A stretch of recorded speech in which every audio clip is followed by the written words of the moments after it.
Bom dia a todos. Esse é o quarto encontro do grupo A Educação Prática do Pensamento, de Rudolf Steiner.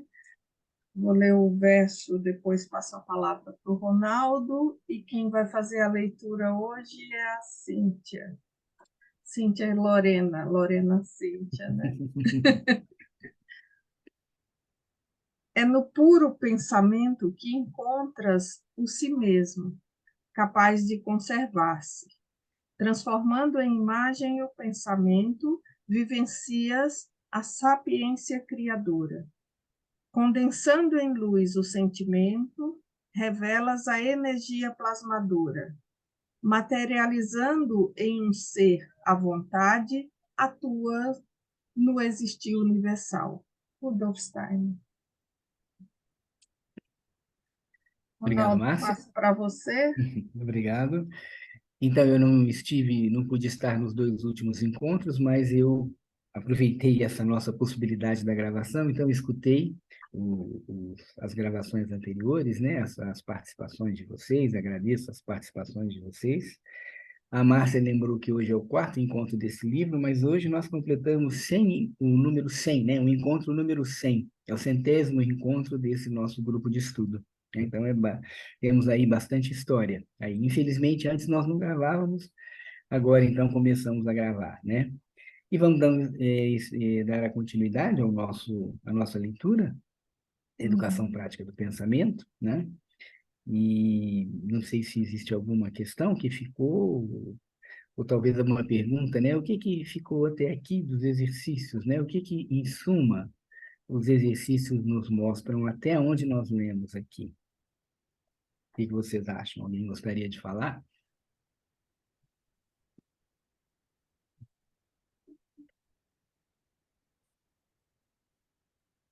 Acho que ainda estamos acordando, né? Então, eu acho que o mais importante, o que ele chama a atenção, que eu vejo, são dois aspectos. O primeiro é que, para educar um pensamento verdadeiramente, nós temos que olhar na completude, né? Nós temos pensamentos muito superficiais, nós não percebemos, muitas vezes, a, a visão que nós chamamos de uma visão, do ponto de vista antroposófico, uma visão jupiteriana, né? Que é a visão do todo.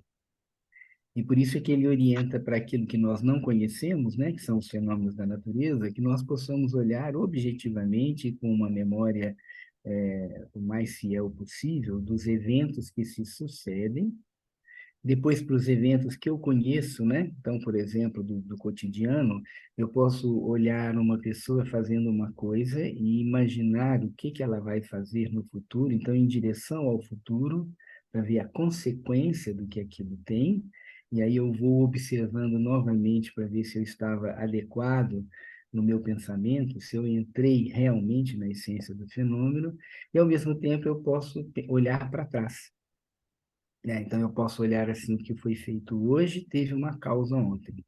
Então, eu vou começar a observar, né, a partir de um evento, olhando para trás, o que será que gerou essa causa? Então, sempre nesse aspecto, né, o que nós estamos falando até aqui, que são exercícios simples na sua descrição, mas assim que exigem realmente uma observação, né?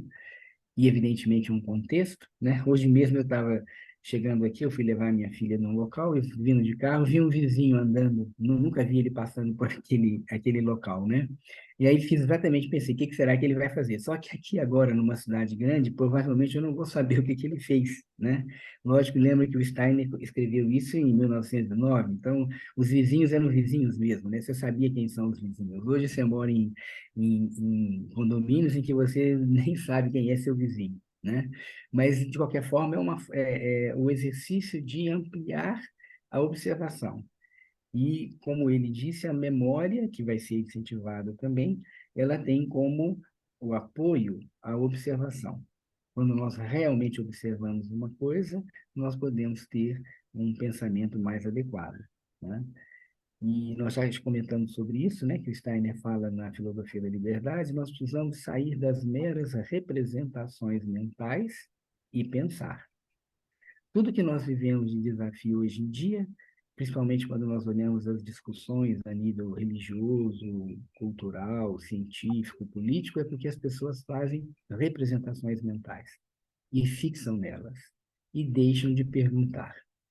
É outra coisa super importante. Quando nós olhamos e observamos e falamos o que que o vizinho vai fazer amanhã, ou o que que essa criança que fez hoje, por que que ela está fazendo isso olhando para o passado, nós estamos perguntando. E esse é um aspecto que é super importante, né? Como o homem vive imerso na sabedoria cósmica, mas apartado dela para ter liberdade, o que não acontece com o reino animal nem vegetal, nós temos a dúvida e precisamos perguntar. Toda vez que nós dizemos que não podemos questionar uma coisa, seja um dogma religioso, uma ideia política ou uma ciência, nós estamos sendo desumanos, porque ser humano é perguntar. E perguntar não significa que você é contra. Perguntar significa que você amplia a possibilidade de compreensão. Acho que é isso tudo que, no fundo, ele está nos dizendo aqui, né? O Edson levantou a mão? Edson, Sim, Ronaldo. Bem, bom dia a todos. imagina. Eu queria só compartilhar uma experiência e também aproveitar e ver se é mais ou menos nesse sentido, né? A primeira vez que eu li esse livro, e tenho procurado fazer, principalmente acompanhar esses eventos da natureza, e tenho me ocupado de tentar montar um quadro de referência a respeito do céu, por exemplo. Eu olho sempre para uma mesma direção, tento ver o que está acontecendo naquele momento e no outro dia no mesmo momento e assim sucessivamente, né? E assim o que se mostrou para mim é como é difícil porque conectar os pensamentos, porque no fundo é o que você falou, a gente acaba formando uma representação daquilo que a gente viu. Uhum, E é claro que é o exercício sucessivo é esse processo sucessivo que vai trazer isso, mas ao longo de alguns dias, você muitas vezes você perdeu já o início, o fio da meada. Eu não sei se vocês estão entendendo o que eu estou uhum. dizendo, mas para mim, pelo menos, soa desse jeito, entendeu? Então, eu queria entender, primeiro, compartilhar essa minha experiência com vocês, né? E segundo, assim, é o meu processo. Agora, eu não sei se é assim mesmo, se tem alguma coisa que eu deveria estar fazendo diferente dentro dessa proposta do exercício, entende? Eu acho que você está fazendo certo. Eu acho que a gente tem que levar em consideração uma coisa. Nós precisamos sempre pensar que existe um tempo, né? O Sim. tempo é uma das coisas mais sanadoras que existem, né? Tanto que os antigos sempre diziam, dê tempo ao tempo, né? O tempo é o melhor remédio. Lógico que tem coisas que pioram com o tempo, mas a gente tem que pensar assim que o tempo traz uma possibilidade e o Uhum. tempo é individual. Esse é um aspecto também. O Steiner fala que às vezes uma pessoa pode ficar a vida inteira fazendo um único exercício e, teoricamente, ele não vai se tornar um iniciado, mas o importante é o tempo da pessoa e o quanto que ela melhora. Quando nós fazemos exercícios meditativos, ou se vocês se dedicarem a fazer esses exercícios do pensamento, vocês vão perceber como a vida prática melhora bastante, né?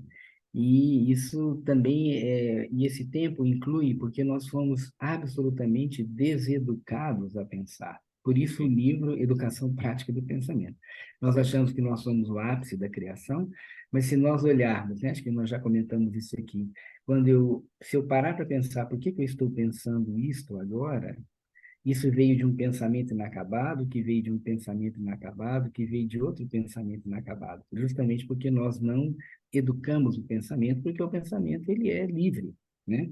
Tem até aquela música que fala, né? O pensamento, como é que o pensamento voa, né? Não me lembro agora quem é que canta isso, mas tem essa música porque o pensamento realmente, se você não deixar, ele vai voar, né? Uhum.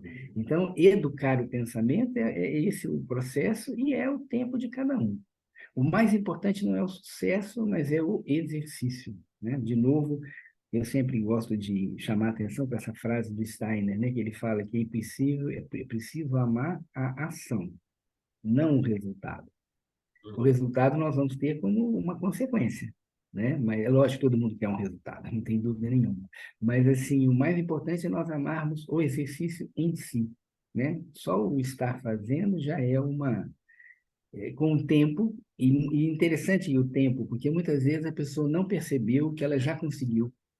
O Steiner até fala isso no outro livro. Quando o iniciado vê um discípulo, às vezes o discípulo acha que não está conseguindo, mas o iniciado já consegue perceber na estrutura da pessoa que existem mudanças que a pessoa ainda não percebeu, né? Isso acontece. Muitas vezes você quer uma coisa, quer, depois se desiste. Quando você vê, você já está fazendo aquilo, né? Esse é o processo. Mas obrigado por Obrigado, compartilhar a sua experiência aí, né? obrigado. Vamos, Cíntia?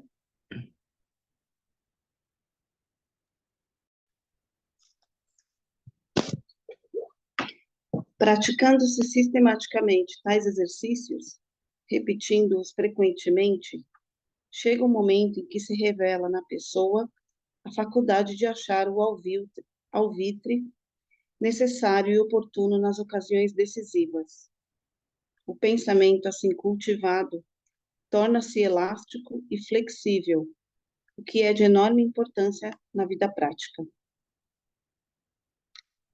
Há um outro exercício especialmente apropriado para agir sobre a memória. Inicialmente, faz-se um esforço no sentido de obter a recordação de um acontecimento da véspera, pelo mesmo método corrente, um tanto grosseiro, com que se evocam as recordações comuns. Habitualmente, essas recordações são vagas e indistintas. Ao encontrarmos alguém, contentamo-nos em memorizar seu nome. Contudo, não devemos contentar-nos com isto, se quisermos aperfeiçoar nossa memória.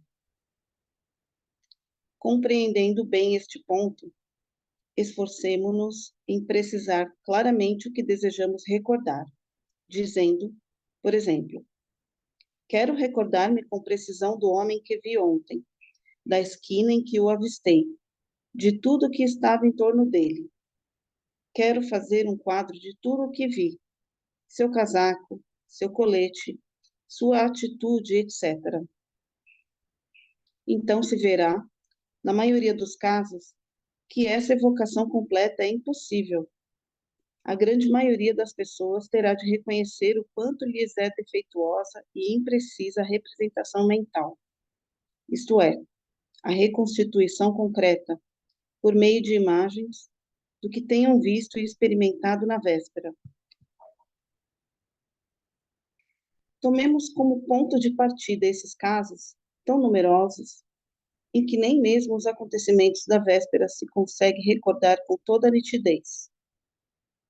A observação humana é, de fato, quase sempre informe e vaga. Um professor de universidade fez, certa ocasião, uma experiência com seu auditório, a qual veio demonstrar que, dentre 30 pessoas presentes, 28 fizeram observações errôneas. Somente 2 acertaram. Ora, uma boa memória é filha de uma observação fiel. O progresso da memória depende da precisão e da nitidez do modo de observar. Pela fidelidade da observação, consegue-se obter uma boa memória.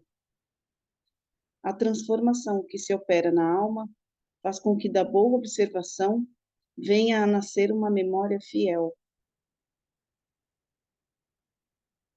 O que devemos fazer, pois, quando reconhecemos nossa incapacidade para recordar-nos completamente do que percebemos na véspera?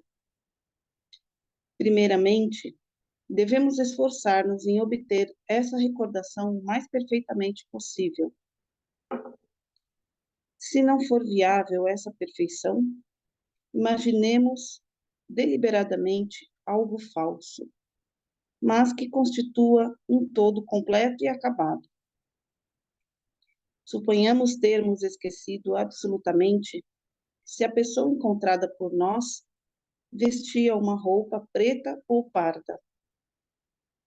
Imaginemos então que a roupa fosse parda, sendo pardas as calças, os botões do colete desta ou daquela cor, a gravata amarela, e, depois, evoquemos o ambiente em torno.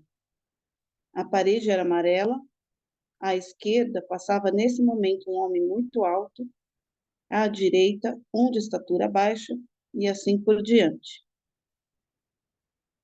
Os pormenores de que realmente nos lembramos devem ser incorporados ao quadro evocado, mas o que não conseguirmos recordar será completado arbitrariamente, com o único fim de compor em espírito uma imagem integral.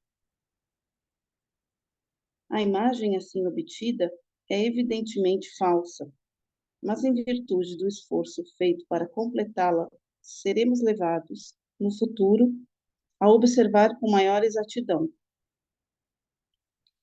Tais exercícios devem prosseguir com perseverança. 50 vezes seguidas talvez não deem resultado satisfatório, mas na vez seguinte conseguiremos recordar nitidamente o aspecto e o modo de vestir do homem que encontramos na véspera. Tornaremos a ver em pensamento todos os pormenores, até mesmo os botões do colete. Nada nos escapará, e todas as particularidades se inscreverão em nós. Assim, com tais exercícios, tornamos mais penetrantes nossas faculdades de observação e, em seguida, por ser a boa memória filha da fiel observação, obteremos o melhoramento e a maior fidelidade da memória. Deve-se ter o cuidado de reter não somente o nome e os traços principais do que se quer recordar, mas tanto quanto possível uma representação gráfica ou reconstituição pictórica com a máxima precisão até nos mínimos detalhes.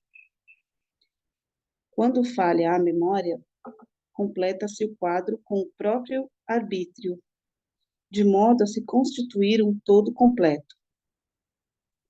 Cedo veremos que, desse modo, embora por caminho de través, nossa memória se tornará cada vez mais fiel.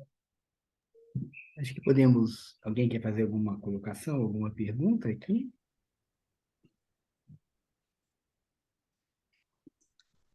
Eu tenho... Sandra? Por favor. Lorena. Então, Eu vou... pode Doutor, falar.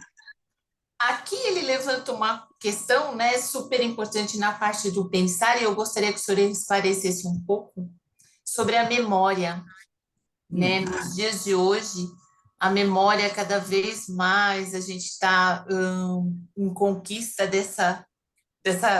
da cobrança dessa memória, né? Que ela também faz parte desse pensar. Então, ele dá um exercício, né, dessa observação. Muitas vezes eu também uso esse exercício em algumas questões com criança, né, observar só como a criança está, independente de qualquer outro julgamento, de qualquer outro pensar, né. Então, eu gostaria que o senhor esclarecesse um pouco sobre essa parte da memória no pensar, né, quanto que ela é importante para todos nós. A memória, ela primeiro que ela é vinculada realmente à individualidade, né? Tanto que o indivíduo que tem amnésia, a primeira coisa que ele perde é a noção de quem ele é, né? Não é só ele esquece fatos. A amnésia mesmo, né? Após um acidente, um trauma emocional muito grande, a pessoa perde a identidade, né? Ela não está esquecendo só fatos. Existem diversos níveis, né? Eu tenho o esquecimento e tenho um quadro de amnésia mesmo, pós-pancada, traumatismo craniano, um choque emocional. Então, você perde a identidade. Esse é um ponto muito importante, né? Segundo, que a nossa memória ela está baseada na nossa vitalidade, no nosso corpo etérico. Então, quando o adulto, o idoso, ele vai perdendo a memória recente, né? Porque o etérico vai começando a ter uma menor atuação na vida. As memórias passadas se mantêm. Tanto que muitas pessoas falam, e como é complicado conviver com uma pessoa idosa. Ele fica repetindo a mesma coisa, ele vai repetindo aquilo que ele lembrou no passado, mas ele esquece o que ele foi fazer na cozinha, o nome das coisas, né? Mas, de novo, isso vem pela observação, né? Então, muitas vezes a pessoa cria até um toque, né? Será que eu tranquei a porta? Será? Porque a gente faz tão automaticamente. Será que eu desliguei o gás? né? Eu faço isso tão automaticamente que eu não presto atenção, né? Então, de novo, é esse aspecto. Quanto mais vital é o nosso corpo etérico, quanto mais é possível a vitalidade através do corpo etérico atuar, melhor vai ser nossa memória.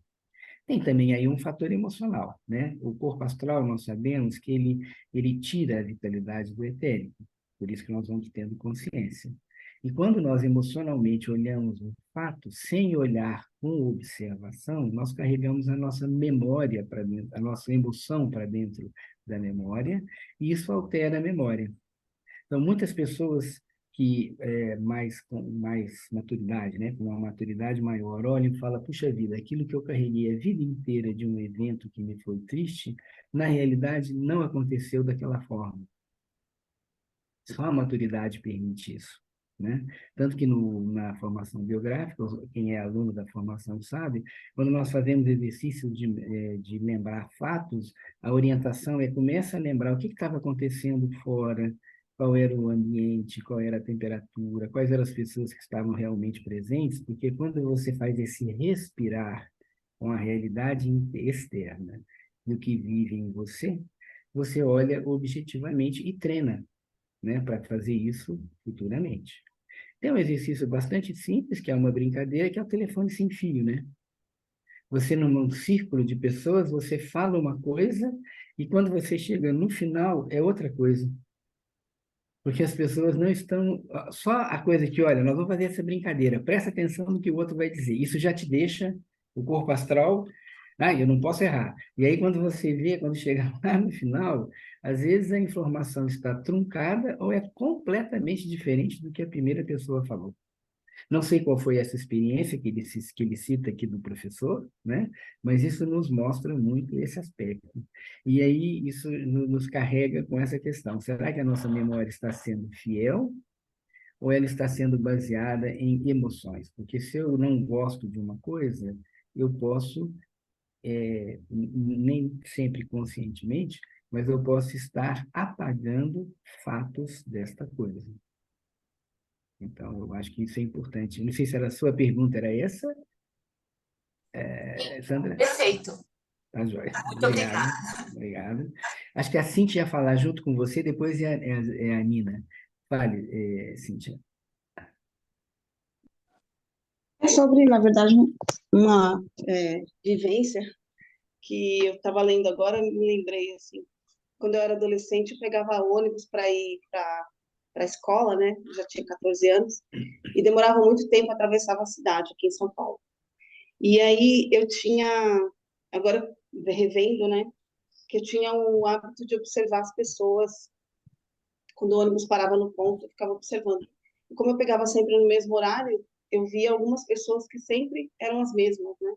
E aí eu fazia isso que ele está falando, assim. Sim. Eu ficava observando, exatamente assim, porque eu ia sozinha e demorava uma hora, né, para chegar lá no lugar. E aí, então, às vezes eu fazia já o quadro e quando o ônibus parava no lugar, eu já pensava assim, agora eu vou ver aquele senhor que tem aquela maleta.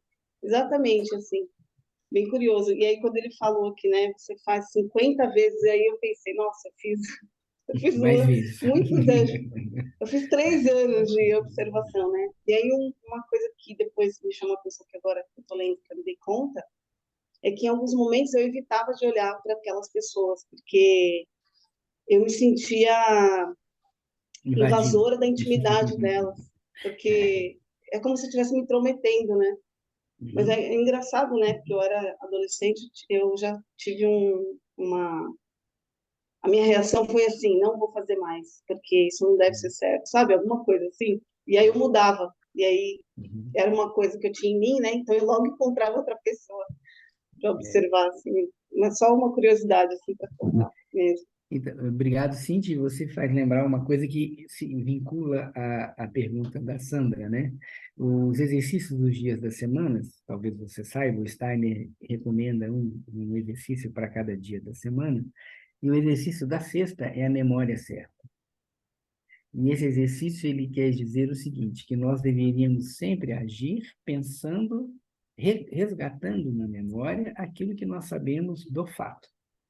E ele fala, eu também aprendo muito observando outras pessoas, observando até crianças, mas sempre com o olhar com amor, né? Nunca. Então, o fato de você estar observando o mundo não é que você está invadindo, desde que você tenha esse respeito pela história do outro, né? E o que o livro traz de interessante, ele nos lembra coisas que, na realidade, nós fazemos, só que inconscientemente. E por não fazermos com consciência, nós muitas vezes desistimos ou não temos a perseverança. Mas eu sempre gosto de pensar assim, como é que nós chegamos até hoje, 2023, quando a humanidade não tinha o que nós chamamos de ciência, a humanidade tinha muito menos recursos, mas nós chegamos aqui porque os seres humanos observavam a natureza e sabiam que determinados atos humanos se complementavam ao que a natureza fazia. Assim, nós criamos uma cultura. O que o livro nos chama a atenção é termos atenção para aquilo que, em princípio, todos nós temos capacidade de fazer. Você, aos 14 anos, fazia, né?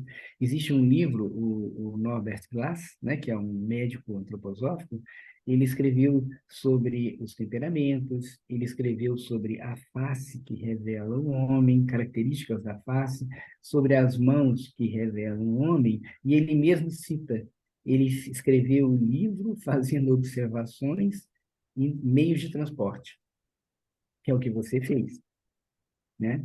Só que ele fez objetivamente, né? Ele fez no sentido de criar uma estrutura, né? Como médico, observando os temperamentos, observando a face, observando as mãos, né? Então, todos nós temos essa capacidade. Na realidade, o que a antroposofia sempre propõe é ativarmos qualidades e órgãos de percepção que todos têm, mas que foram adormecidos, principalmente pelo processo de materialização, né? E aí nós vivemos muito o que o mundo espera de nós, nós estamos super acordados no sentido de fazer coisas, mas acordados na superfície. Nós não aprofundamos na realidade. Obrigado, Cíntia. Nina?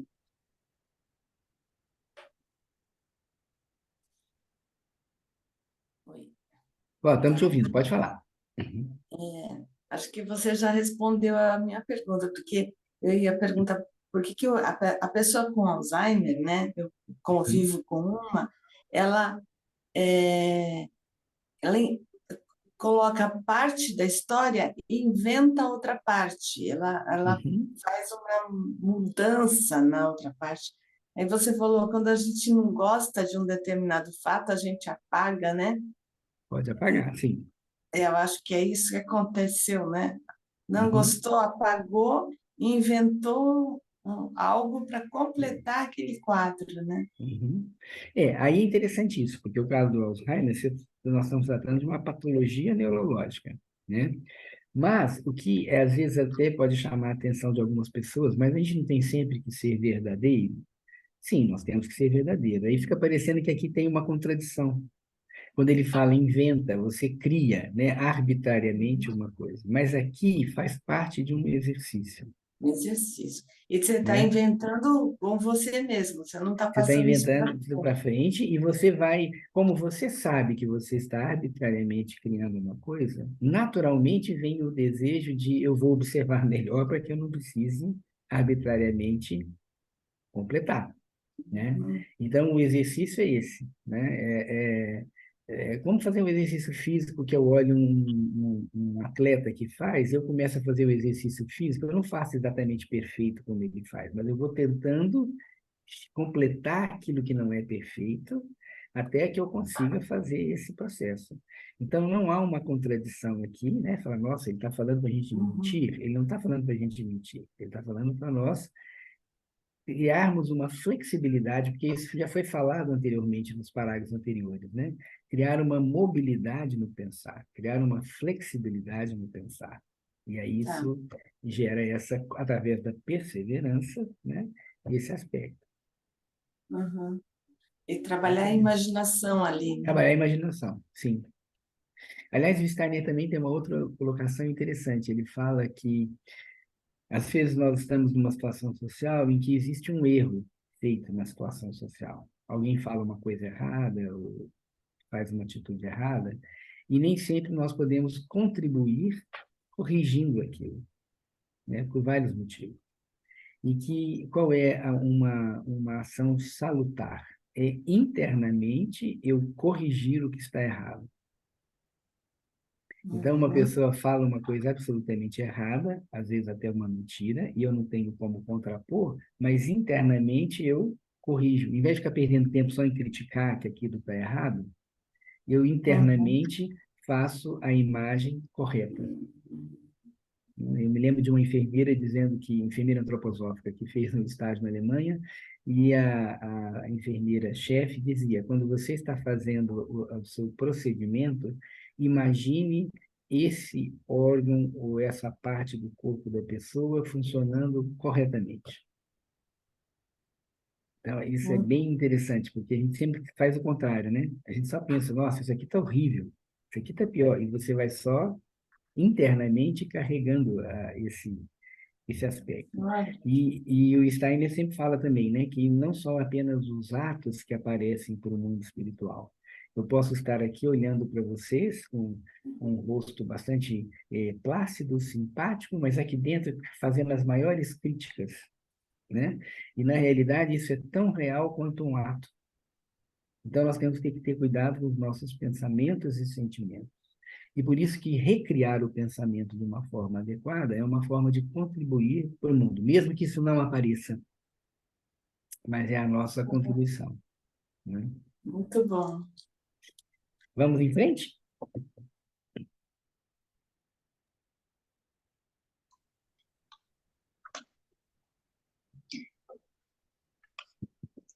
Tais, tais são as precisas indicações com que qualquer pessoa pode tornar cada vez mais prático o seu pensamento. Entre essas, há uma de particular importância. O ser humano, quando pondera o que vai fazer, tem o vivo desejo de chegar logo a um resultado.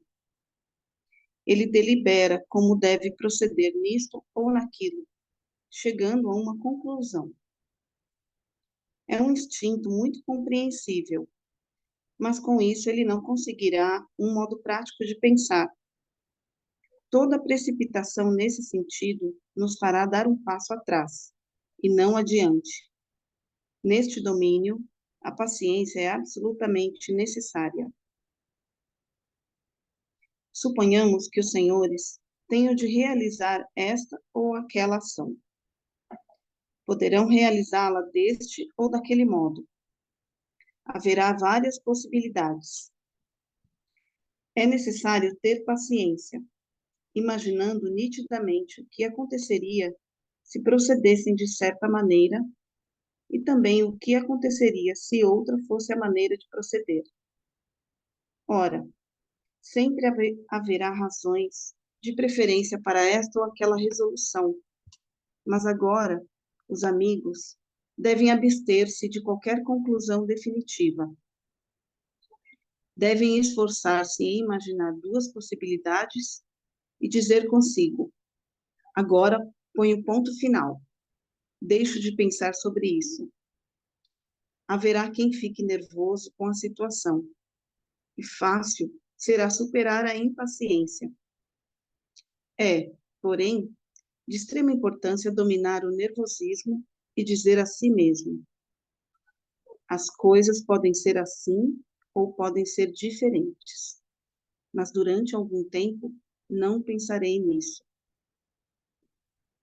Caso as circunstâncias permitam, transfere-se a ação para o dia seguinte, mantendo-se ante o espírito à vista das duas alternativas.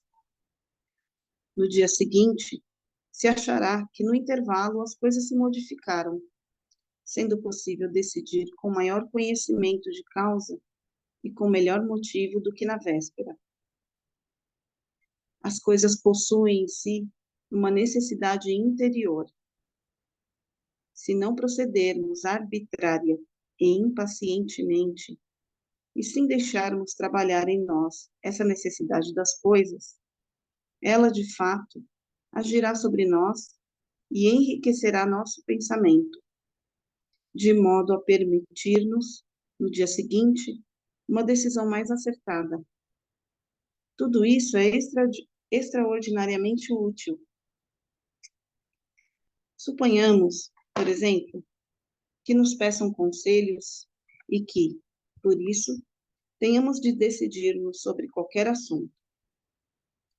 Tenhamos paciência, que não haja precipitação em aconselhar, que imaginemos com calma diversas possibilidades, que não cheguemos por vontade própria a qualquer conclusão.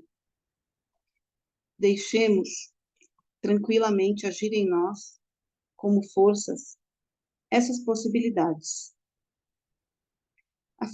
A sabedoria popular diz que a noite é boa conselheira, que se deve dormir sobre um caso difícil antes de resolvê-lo. O sono, porém, por si só não basta. É preciso edificar mentalmente duas, ou melhor, várias eventualidades que continuam a desenvolver-se quando o nosso eu consciente se liberta pelo sono. Mais tarde, voltaremos a refletir com vantagem sobre o caso. Perceberemos que, deste modo, forças interiores de pensamento se revelam e que o poder do pensamento se torna mais objetivo e eficaz. Tudo o que procura no mundo o homem acabará por encontrar no próprio mundo, seja ele o ferreiro em seu torno ou o lavrador em seu arado, seja pertencente às chamadas classes privilegiadas. Com tais exercícios, seu pensamento adquirirá um valor prático em relação às coisas mais triviais da vida cotidiana. Com esta disciplina, ele compreenderá e verá tudo sob novo aspecto. Conquanto, relativamente ao princípio, esses exercícios pareçam valer apenas para a vida interior, mesmo assim, eles são de grande valor e extraordinário significado para o mundo externo, sendo suas consequências importantíssimas. Desejo mostrar-lhes com um exemplo, como é indispensável exercer sobre as coisas um pensamento realmente prático. Um homem sobe numa árvore para um serviço qualquer. De repente cai, abate-se sobre o solo e morre. O primeiro pensamento a se apresentar é que ele morreu da queda. Diremos que a causa é a queda, sendo a morte o efeito. Essa é a aparente conexão entre causa e efeito. Mas esta conclusão pode constituir justamente o contrário da verdade. É possível que o homem tenha sofrido, lá em cima na árvore, a ruptura mortal de um aneurisma, e por isso tenha caído. As coisas se passaram como se ele tivesse tombado em vida, e como se sua queda tivesse determinado a morte. É assim que se pode trocar a causa pelo efeito e o efeito pela causa. Neste exemplo, o engano é manifesto. Nem sempre, porém, os erros desta natureza se revelam com tanta evidência. Hoje em dia, tais erros de pensamento estão se tornando muito frequentes. Até mesmo é forçoso reconhecer nas questões científicas, nas quais podemos assistir diariamente às conclusões que constituem a inversão recíproca entre causa e efeito. Se as pessoas não se apercebem desses erros, é porque não conservam em sua plenitude a faculdade de pensar.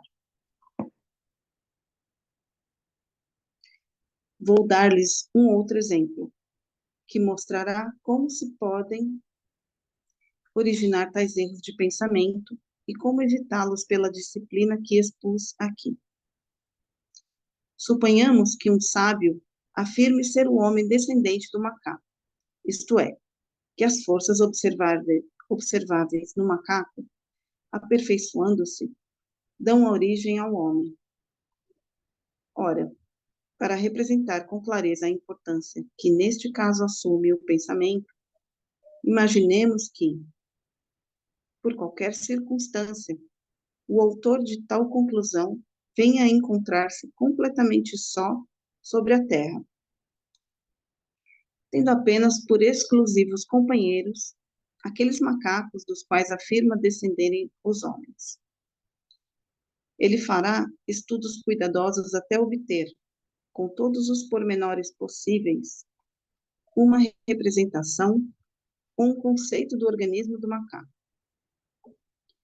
Se ele agora se esforçar para fazer derivar do conceito do macaco o conceito de homem, admitindo-se que nunca tenha visto um homem, não o conseguirá. Verá que seu conceito macaco nunca se transformará no conceito homem. Se tivesse hábitos corretos de pensamento, ele diria consigo: vejo que meu pensamento não consegue transformar-se de modo que meu conceito macaco se torne o conceito homem. É que o macaco, tal como o estão vendo meus olhos, não pode transformar-se em homem. É por isso que essa transformação tampouco é possível em meu pensamento. Algo deve ser acrescentado, algo que não posso ver.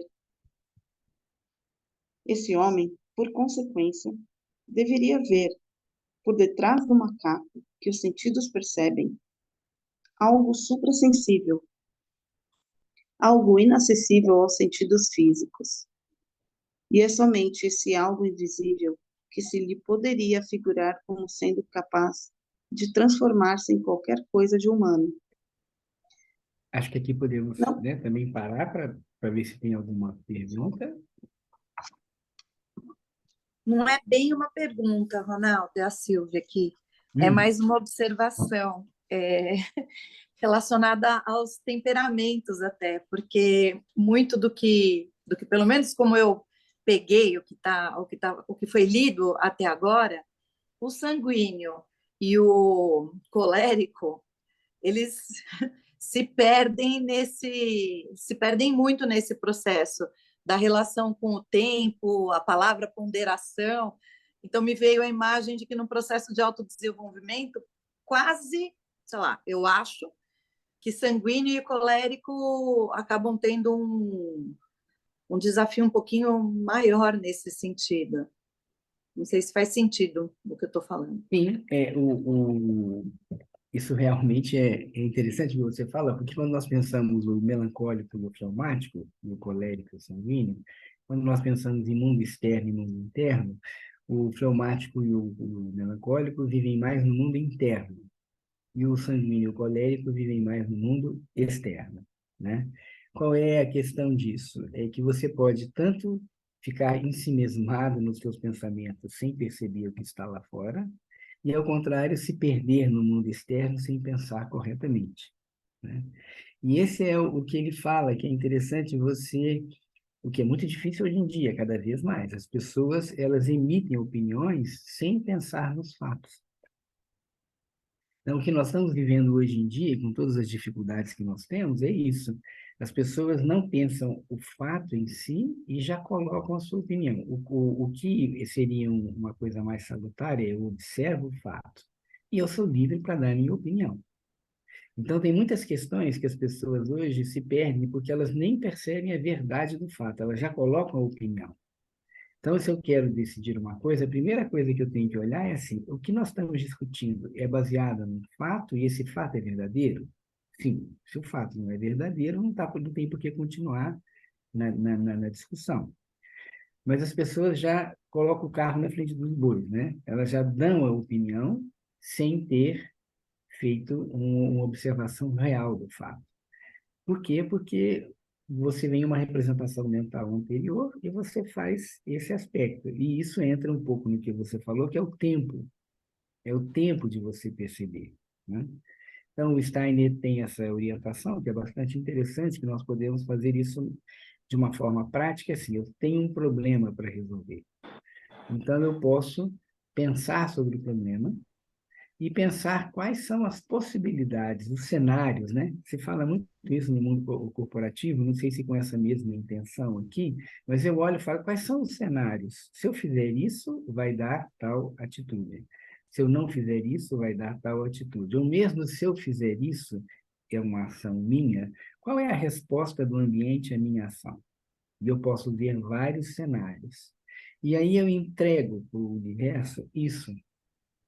Esse é o exercício que ele fala aqui, e que não é tão simples, né? Quer dizer, eu tenho a minha questão, então vamos lá pegar a Silvia aqui, né? Se você me permite, Silvia, você está como À diretora vontade, da... à vontade. como diretora, uma Uma vez vez... exemplo, sempre exemplo. Então, assim, você é a presidente hoje da Barbie. Então, digamos que eu quero fazer um pleito para a Barbie. Então, eu tenho que conversar e eu sei que isso não é uma coisa simples. Então, o que que eu deveria fazer? Bom, eu vou pensar exatamente na minha ação, e a minha ação eu vou fazer, eu vou chegar e falar para a Silvia que eu quero pleitear tal coisa. Isso é o que eu vou fazer. Mas quais são os cenários? Você pode falar, olha, concordo plenamente com o que você fala. Não concordo em nada do que você fala. Ou concordo em parte com o que você fala. Certo? E aí, se eu carrego isso para o mundo espiritual, eu tenho essa imagem e entrego isso para o mundo espiritual. E vou fazer a minha parte, sem dúvida. Né? E você vai fazer a sua. O quanto que eu posso aprender com isso, né? Quando chegar lá na realidade, qual foi o que o meu pleito encontrou qual questão, qual resposta? E aí eu posso, então, aprender assim, será que depois do evento feito e o resultado obtido, será que eu realmente também agi da forma correta? Ou eu posso identificar que a Silvia agiu também dentro de preceitos certos ou não? Independente dessa questão, quanto que eu posso aprender com isso? Mas se eu já vou com a minha ideia e quero que você faça o que eu quero, quanta dificuldade eu vou criar, né? Uhum.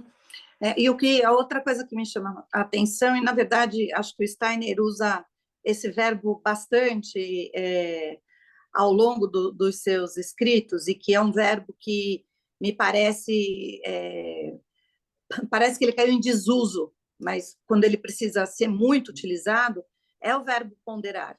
Ele traz Uhum, essa palavra com bastante frequência, trouxe agora nesse trecho que foi lido, e esse processo de ponderar não é externo, ele é interno, ele é a busca desse equilíbrio entre aquilo que eu recebo de fora e o que eu, né, já carrego dentro de mim, para encontrar esse processo do equilíbrio, ou a forma correta de dizer, a maneira mais apropriada de pensar, de me expressar, etc. e tal, né?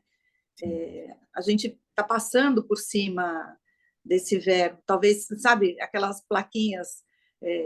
Hoje tem um monte de plaquinha, né, que você coloca, do lar, do cilar, alguma coisa assim. uhum, Ponderar é preciso, uhum. ter, Sim. ter, ter, ter essa clareza. Obrigada. Obrigado, sim. Acho que agora é o Edson, depois a Cíntia, depois a Cecília. Vai, Edson.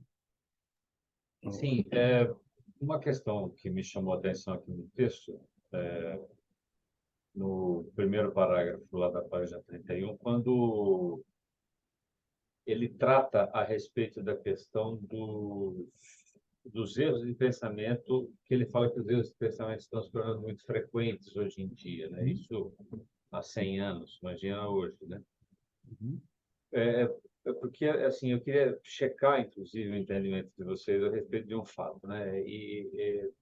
Primeiro, nas questões de fanatismo, o que é uma coisa que eu tenho me concentrado muito em olhar para isso ultimamente, né? Seja ele qual tipo de fanatismo for, né? Seja ele bélico ou... E muitas vezes o que a gente percebe é que, assim, embora a ciência ela nos dê nitidamente algum tipo de informação, como aconteceu, por exemplo, na pandemia, a gente via as questões serem interpretadas ao bel prazer de quem estava pensando, e não necessariamente baseado em fatos, em dados, ou seja, os fatos e dados, eles serviam para provar aquilo que uma pessoa, muitas vezes, ela achava, e não necessariamente ela aquilo mostrava. Então, eu queria, assim, compartilhar assim, seria isso um efeito do processo do nosso do amadurecimento da nossa consciência? Ou seja, porque hoje a gente tem duas realidades e a gente pode ver quaisquer lados nessa realidade Sim, conforme o que a gente quer ver, e não sim. exatamente conforme o fato deveria se apresentar, entendeu? É uma coisa com a qual eu tenho tido, assim, eu tenho me confrontado muito ultimamente, assim, sabe? É aquilo que eu falei, né? As pessoas não olham mais o fato, elas olham a sua opinião, né?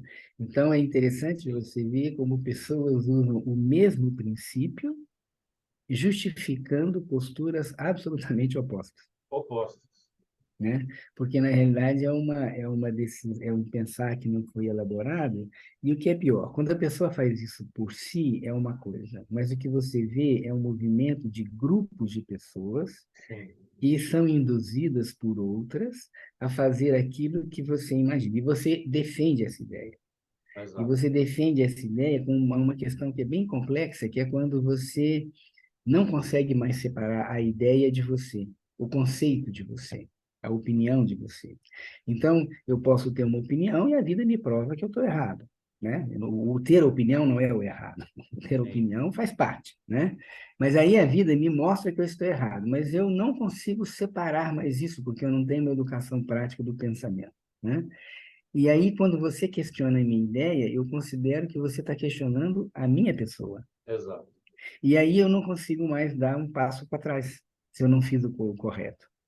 Então, você vê pessoas que, quando percebem que tomaram uma atitude errada, seja na vida pessoal, ou seja em atitude de grupo, né? Você vê muito isso hoje em relação aos fatos que acontecem, científicos, políticos, e a pessoa fala, opa, então ela para de falar para poder se pensar sobre isso. E aqueles outros que não conseguem perceber, na realidade eles percebem, mas não querem admitir o erro. E aí ele recrudesce na sua opinião, defendendo coisas que são indefensáveis, inclusive. Sim, Isso realmente acontece o tempo inteiro.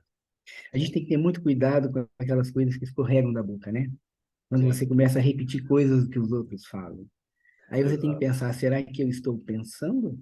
Eu, né? O Jacques Lussian, ele, acho que eu já comentei sobre ele aqui, não me lembro se eu comentei, ele é uma pessoa que escreveu um livro muito bonito, chama Memórias de Vida e Luz. O Jacques de Seyran, ele era um menino, né, um francês, e com 8 anos de idade ele fica cego. Ele fica cego por um acidente. Toca-se o sino do recreio, né? Ele sai com as outras crianças para correr, e inadvertidamente ele é empurrado, ele cai, bate com o olho na quina da mesa, aquilo acaba desenvolvendo uma cegueira, né? E essa cegueira é muito, esse livro é muito bonito, como ele fala como que ele conduziu essa cegueira dele, como ele via através da cegueira. Os pais dele eram antropólogos. E mais tarde ele vai fazer uma palestra, ele morre, né, no caminho para ir fazer essa palestra, num acidente de carro, e a palestra é sobre a poluição do eu. E ele fala justamente, ele faz essa pergunta: se nós olharmos à noite o que vive na minha cabeça, eu deveria perguntar: o que é meu Uhum. e o que vem de fora? Né? O que eu carrego na cabeça, que nos meus pensamentos, que não são pensamentos que eu elaborei, são pensamentos de outros, que provavelmente também não necessariamente são bem elaborados e que eu vou repetindo. Sim, Né? Então, o que você fala está muito nesse sentido. Né? sim, O caminho de autodesenvolvimento sempre parte de dentro, gente, nunca parte de fora. sim, Eu dependo de coisas do exterior, mas o próprio processo autodesenvolvimento, é meu. Né? Eu não posso falar que eu desenvolvi só com todos. Eu aproveito toda a evolução do mundo, mas eu tenho que observar se aquilo que foi feito é certo ou não. Muitas vezes você vê hoje em dia a imagem do moderno, né? Ah, isso é antiquado, isso é velho, e muitas vezes o tempo mostra que o antiquado é o que estava certo. Não necessariamente, não vamos falar que é sempre assim, sim, sim, mas porque senão a humanidade não evoluiria também. Mas hoje tem esse conceito que é o conceito de desmerecer o antigo e só o que é moderno, o que é atual, é válido. Bom, isso na realidade sempre teve, mas hoje me parece que isso está mais recrudescido. E aí as opiniões sobrepassam, ficam acima das verdades, do fato em si. né? Sim. Obrigado, Obrigado. Edson, pela pergunta. Cíntia? É só para continuar o que eu tinha falado antes, depois aqui ele fala, né, naquele parágrafo da página 30, que para a gente ter paciência, né, que a gente não ter precipitação em aconselhar. E era exatamente o que eu fazia. Quer dizer, Uhum. é o que eu faço, né? É Uhum. uma coisa que está em mim, assim. E eu, hoje, com a idade e com a maturidade, não só a idade, né? Eu estou dando esses passos antes para não chegar com tudo, porque já causei muitas coisas com essa minha... É exatamente o que, né? Esse caminho, assim. Observa, compreende, guarda na memória, e depois eu comecei a... É uma coisa muito forte. E aí, eu achei curioso também, porque o que me chamou sempre a atenção no biográfico, e até que eu cheguei, né, e estou nele, foi justamente por isso, né? Conhecer a história de vida das pessoas. E isso é o que sempre me fascinou, né? Mas agora eu estou encontrando um caminho onde eu posso trabalhar, né? E chegar a ou pelo menos numa tentativa consciente de poder ajudar alguém, né, no seu processo de vida, assim, achei muito, né, parece que ele está falando de mim, ele está falando da gente, né, na verdade, todo mundo. Muito bom, Então, era isso mesmo. em Obrigada. relação ao conselho, isso é interessante, né? Como é que eu posso aconselhar melhor uma pessoa? Fazendo uma pergunta. Em lugar de eu colocar a minha opinião, eu ajudo o outro com perguntas abertas a que ele possa evoluir. Lógico que sempre tem o conselho que eu tenho que dar, né? Então, se uma pessoa me procura como um médico numa situação de emergência, eu tenho que dar o meu conselho, né? E não tem dúvida. Mas a gente tem que pensar muito sobre o conselho. Tem até um ditado, né? Eu gosto muito dos ditados populares, porque os ditados populares são o senso comum, né? Um bom senso desenvolvido. Tem um ditado que fala: se conselho fosse bom, ninguém dava de graça, né? E, na realidade, muitas pessoas dão conselhos que são péssimos conselhos, porque são opiniões da sua própria vida e dão levado para o outro. Nesse sentido, nós estamos com um pouco de tempo, mas só para terminar, o Steiner fala um pouco sobre essa questão do que a gente poderia chamar de uma cultura da vontade, né? Quando eu pergunto para você, Cíntia, eu tenho uma dúvida. Eu pergunto para você, Cíntia, e pergunto para o Edson. O que eu devo fazer? Cada um vai dar uma opinião diferente. Qual que eu vou seguir? A que eu já sei, a que está dentro de mim. Eu só estou buscando uma complementação, uma confirmação. Então, a cultura da vontade seria essa. Se eu quero fazer uma coisa, eu deveria pensar comigo mesmo. Por que não fazer? E, ao contrário, se eu não quero fazer uma coisa, eu deveria pensar por que eu deveria fazer. Esse é o melhor conselheiro, não o de fora, né? E, para isso, eu preciso ter tempo para observar o que ele chama aqui. E se alguém me pede um conselho de fora, eu também tenho que fazer a mesma coisa, né? Eu tenho que olhar no contexto da pessoa. Muitas pessoas dão conselhos pensando no seu contexto, não no da pessoa, né? Então, isso é interessante, esse aspecto.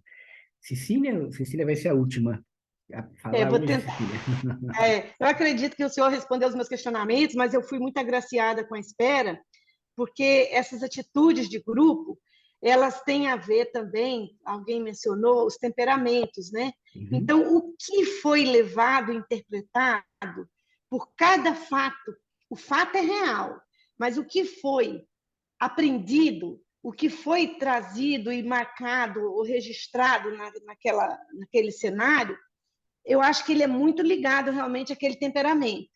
Então, a interpretação vai ser diversa. Então, o Edson, ele me ajudou muito nesse aspecto, porque eu pensei assim, nossa, principalmente em família, a gente está evoluindo aqui nesse grupo com as leituras, mas a família está lá, é um fato. Então, eu estou levando bombardeamento aqui, o professor Ronaldo chega assim, pum, e aí eu já vi essa história da língua, né? Que eu já falei, que é dois caixão, um para minha língua e outro para o corpo. Mas aí eu tenho aprendido, é no meu tempo. Mas, assim, quando acontece isso, aí você vai lá atrás. Poxa, mas o fato foi esse. E aquela pessoa interpretou daquele jeito. O que aconteceu na caminhada lá da Cíntia, que ela estava olhando, não vou olhar lá. Então, assim, a gente não quer olhar, mas é um fato. A gente cresceu, a Cíntia cresceu, ela disse, eu vi aquele homem e tal. Então, assim, mas ficou aquele registro.